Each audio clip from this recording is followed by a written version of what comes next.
How's it going this week, everybody? This week I'm going to be having Kai on the show, and Kai has seen some, I don't know what you would exactly call them, shadow people, or, it's a crazy story. You'll just have to listen to him tell it. It's not as casual as some of the other, shadow people stories that I've had on the show where someone just catches a glimpse. Also, just want to do a quick shout out to all the members that have been signing up. You really help keep things going around here. If you are interested in the membership, you can head over to challengeoftheunknown.com and become a member. You'll get early access to new episodes, and you'll be able to listen to some unaired interviews. And one last thing before we get started tonight is this episode is sponsored by Smoky Mountain Squatch Coffee Company. If you're interested in picking up some coffee at a discount, you can use the code CTU at checkout, and not only support the show, but get some great coffee. Thanks for listening.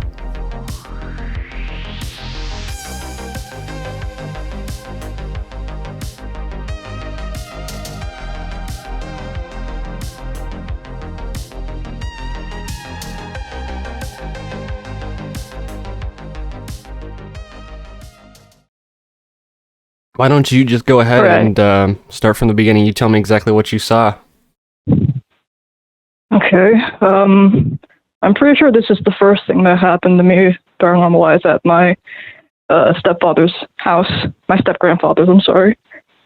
I had two instances of, I remember this very, very vividly, I think shadow people, I think. I don't know if they were people, though. It would just be out of the corner of my eye, just something whack, but it wasn't, shadowy. It was solid. And I remember, I was sitting on my bed watching TV with the door shut, and I saw something black rub up against the right side of the bed where I was sitting on. And at first, I thought it was just, one of the two dogs that we had there. And I get up about 20 minutes later. I try looking for them, and there's nothing in that room except for me. And it was solid. I saw it rub up against the couch. I saw that fabric move with it. And then later, yeah. And then, I don't know if this was the same day, or maybe it was a week later. My mom was sleeping to the left of me, and I had my laptop on my stomach. TV was on, everything else was dark, and I'm chatting to some friends on Skype. How many years ago was this, would you say? It's been about 5-6 years, I want to say. Okay, so it's a while ago. Yeah, and I woke up for a brief second to look at the TV, and I see a man standing there with a hat, I think. And I freaked out for a second. I didn't wake up my mom, but I turned on the lamp, and there was nothing there. Oh, the hat man. It looked like there was, an actual man was standing there. Full black silhouette, I remember, you were saying, right? Yes, full black silhouette, not see-through at all. Huh. And the TV should have been, he was standing to the right of the TV. His right at that time, I guess. And there was no light reflecting onto him, nothing. It was creepy. Yeah, man. And later, that's really weird. I guess I want to start with that. That's the Hat Man phenomena. Most people experience it during, episodes of sleep paralysis is one of the common ones, and then there's But yeah, the Hat Man is a very common phenomenon that people explain. But what I find interesting about yours is you were awake. Yeah, I was wide awake. It must have been midnight, about 3 a.m. though, I think. It was somewhere early in the morning. That's very interesting, man. That's cool to see that you saw it outside of sleep paralysis. That's not something I hear about too often. Some people that I think I've had on the show have mentioned the Hat Man in the past, but being wide awake also, so it's not totally unheard of, but it makes me wonder what that thing is, or why it always appears the same way to different people. Yeah. I didn't tell any of this to my mom, and one night she was drunk, and she said that she sees them too. She's the one that brought up the conversation, and that she calls them addiction demons or something like that. Which would make sense, I guess. She was addicted to some drugs, and alcohol, and I was addicted to my laptop. Aren't we all? I There mean, wasn't really much to go off. I guess I'm an addict too. I need my prescription bag of Doritos and Mountain Dew for my gaming sessions. You know, it's a very, very serious. I'm very, very sick. It's a very serious illness. Yes. Very sick. So she called them like addiction demons. I haven't heard that term before. It sounds very like Catholic. You know, a term like that. You know, addiction demons. I don't know if she was Catholic. She was very much so into witchcraft. I mean, she had like a whole spell book and stuff like that, though. Really? I don't know if she was very religious. Yeah. Interesting. And she loved paranormal stuff too, so maybe that's where she could have gotten that term from. I don't really know. Yeah, it's interesting. I wonder where that term that she was using originated from. It's very interesting. What would you say the frequency of your sightings were?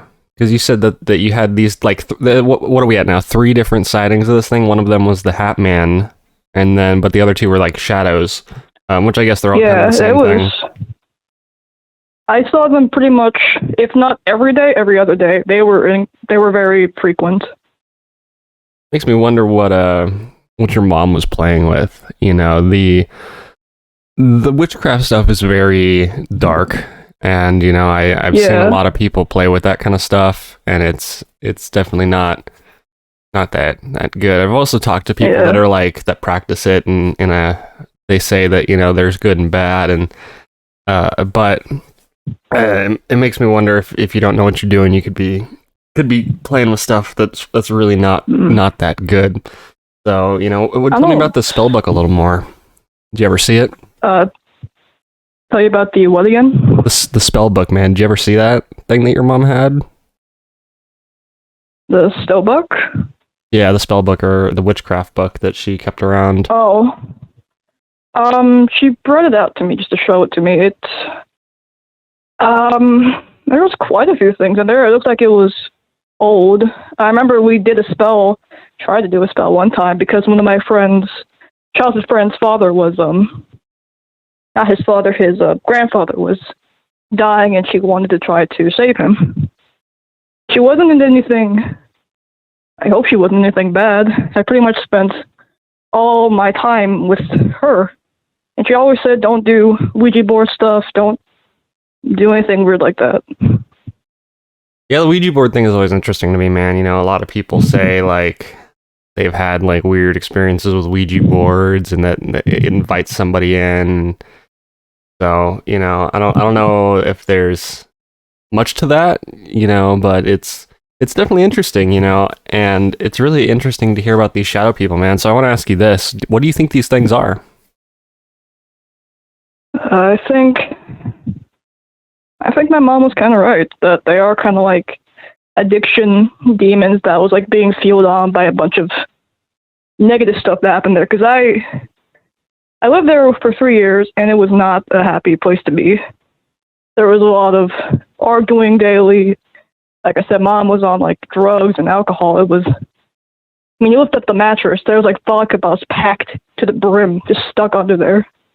Ugh, messy. Nothing about that place was fine. Yeah, that sounds like a messy lifestyle, man. You know, and it's tough, man. Like, I'll actually tell a story here that I think is pretty relevant. There was a guy years ago when I first started this show, and basically he had reached out to me, and I was gonna have him on the show. Like, this was like first week of the show premiering and stuff, and he was out of country. I can't remember where. Man, it's crazy how this stuff slips from you so quickly in just a couple of years.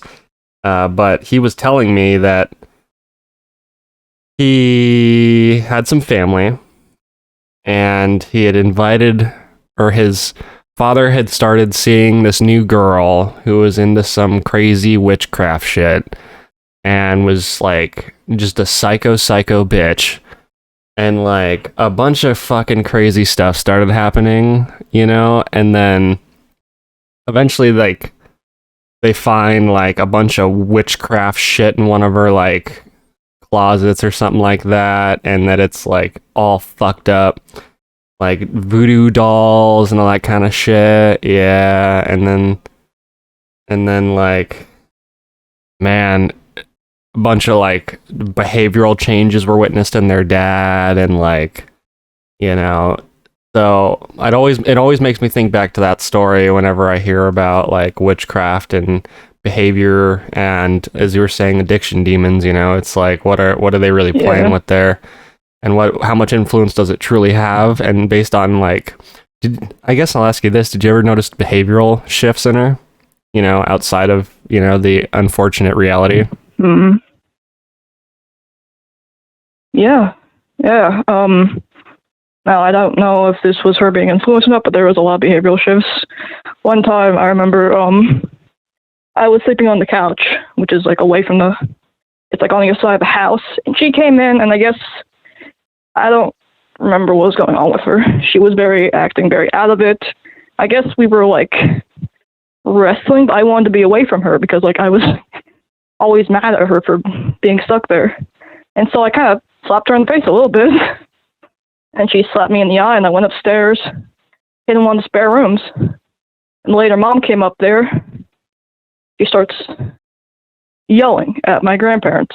My step-grandparents were up there trying to keep her away from me. And she's yelling, "Give me back my child! Give me back my child!" She was like obsessed with me. And I don't know if it was because like when she got divorced from my dad, I was always stuck with him. I don't know. She even went to jail for assault because of that, and she always just seemed so dependent on me. And she always did some weird stuff too. Like I remember one night, I don't know what happened. I generally do not know what happened. It was late. We were fighting.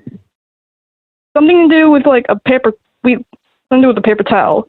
And apparently she got possessed. I'm using this term very, very loosely. It could just be her being on drugs, but everything that happened to her was just left field. You don't know what to expect. And she like said that she wasn't my mom, that she was somebody else. And she seemed very chill about it. I just remember wanting to go to sleep, and then we ended up having to light a roll of paper towels on fire in a bucket in order for her to be normal again. What the fuck? Yeah, none of that was... Bro, what kind of conjuring bullshit demonic possession is that shit? God damn.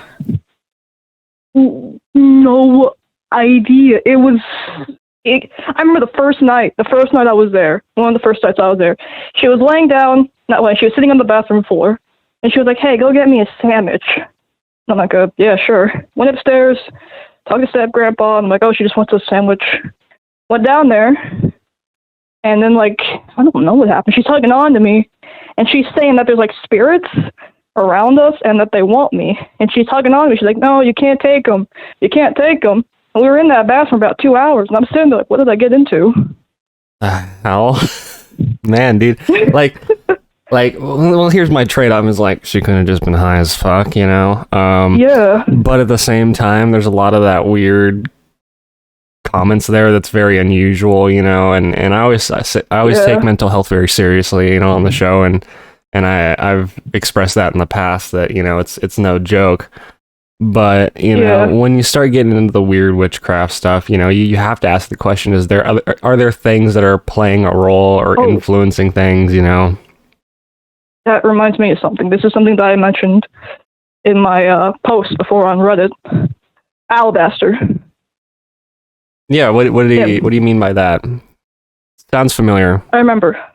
I remember my mom was saying that there was like a demon in the house. And she wanted me to look up the name Alabaster. I think. It could have been some variant of Alabaster, but that just sticks to me. And I went to look it up. Google Images. She said go to Google Images. I'm not kidding you, dude. There is like that medieval like demon art stuff? It was all over it. Yeah, dude, that's what it was full of. I just pulled it up here. The Alabaster Demons, Book of Sin. Lost blah blah blah. Let's see here. Yeah, the bull-headed minotaur demon structures, like they're Greek. The Greek mythological thing. It wasn't anything to do with like the alabaster substance, the rock stuff. It was just full of like medieval arts of demons and like some other stuff. It was. I look it up now and it's like a normal search thing. I can't find what I saw anywhere else. Yeah, I'm looking at it now. It's interesting. There's demon. Yeah, so like blah blah blah. Interesting. I wonder if because alabaster looks like it's okay. So here, I think I figured it out. So the alabaster is something from some kind of piece of entertainment. That's where the term alabaster comes from, but it's based off of the European demons that are like the minotaur looking things. Yeah. So that explains it. So yeah, the alabaster is technically like an entertainment term. It's not an actual formal term that I can find, at least. But it makes me wonder, why is she making you look up that? Like, that's weird. And the terminology there is weird, for her to. I don't know. So, oh man, dude, your mom was playing with something, dude. I don't know, man. It's like I'm looking at this stuff, man. So tell me more. What she was mentioning that there was a demon in the house, and that Yeah, there was something like that, and I don't remember what I did after I looked it up. I remember being really freaked out because I look up alabaster now on Google search, and there's like it's just regular buildings made from alabaster, not buildings, but just normal stuff. Interesting. Yeah, how long did she go on about that? Was that just like a one-day thing or a week thing, or did she just constantly mention it? It was only for one day. I didn't. I didn't bring it up after that either. I don't know why I didn't. It's disturbing, that's for sure. Every time, I always say that I think that the term demon is very commercialized nowadays, and I think people use it too loosely. When people are talking about demons, we're talking about some, crawling on the ceiling kind of shit, So, it makes me wonder, man. It makes me wonder what's going on there. Addiction demons, whatever she called them. Could she have just been high as fuck? I don't know, man. It's weird. It's weird to get this stuff out and kind of just talk about it and kind of speculate on what was going on. Yeah. And man, it's creepy. That is just really, really creepy.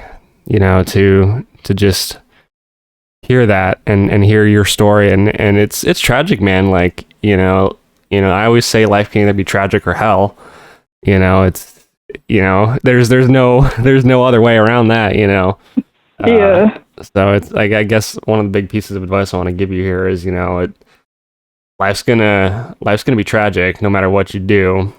But if you know how to handle things and you handle things properly, it keeps it from being hell. So, even though you had that bad hand dealt to you there, I'd say, just kind of stay on the right path and adopt a lot of personal responsibility, and it'll keep you on a good path. Because it's tough to deal with, man. It's tough to deal with that kind of stuff, whether it's demons or your mom being just high out of her fucking mind. It's tough, man. I get it. Like we'll talk after the show a little bit more, but it's disturbing to live in those kind of environments. That's for sure. That's just as scary as any type of weird poltergeist bullshit. And that's one of the things too that people mention is like poltergeist is generally witnessed and observed in environments where there's like a lot of family turmoil, a lot of heavy emotion, that kind of stuff.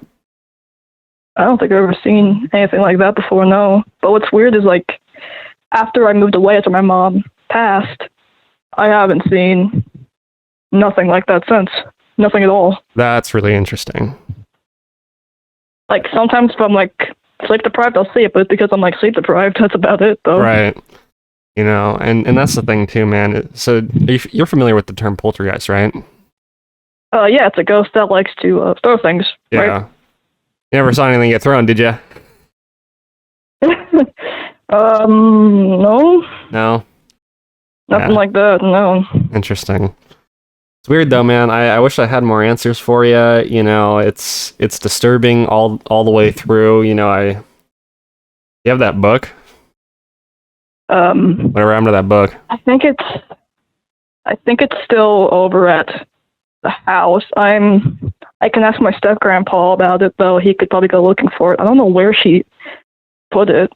Yeah, I would advise just don't fuck with that thing. Don't worry about it and pretend it doesn't exist. You know, it's probably best gladly, to stay lost. Yeah, I'd leave it lost.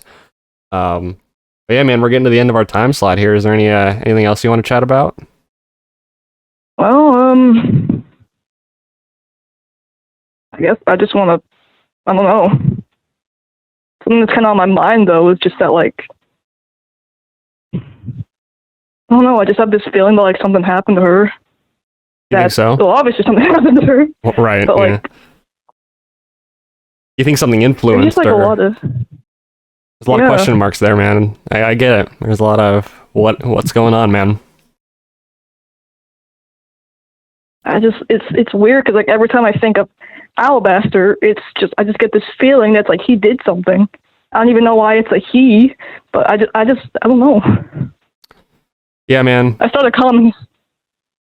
It's Oh, sorry. I was gonna say, man. You know, you'll never truly know the answers to that, unfortunately, and I guess some answers are better left, you know, unasked, unsaid. Yeah, unsaid. Yeah. You know, we don't know. You know, maybe something did influence. You know, I don't know, man. It's a tough call, and you know, I'd say leave the book lost. And then I'd say move on with your life, man. Well, that's all for tonight, everybody. Thanks for stopping by, and remember, if you'd like to get access to interviews that have never aired before, head over to challengetheunknown.com and become a member.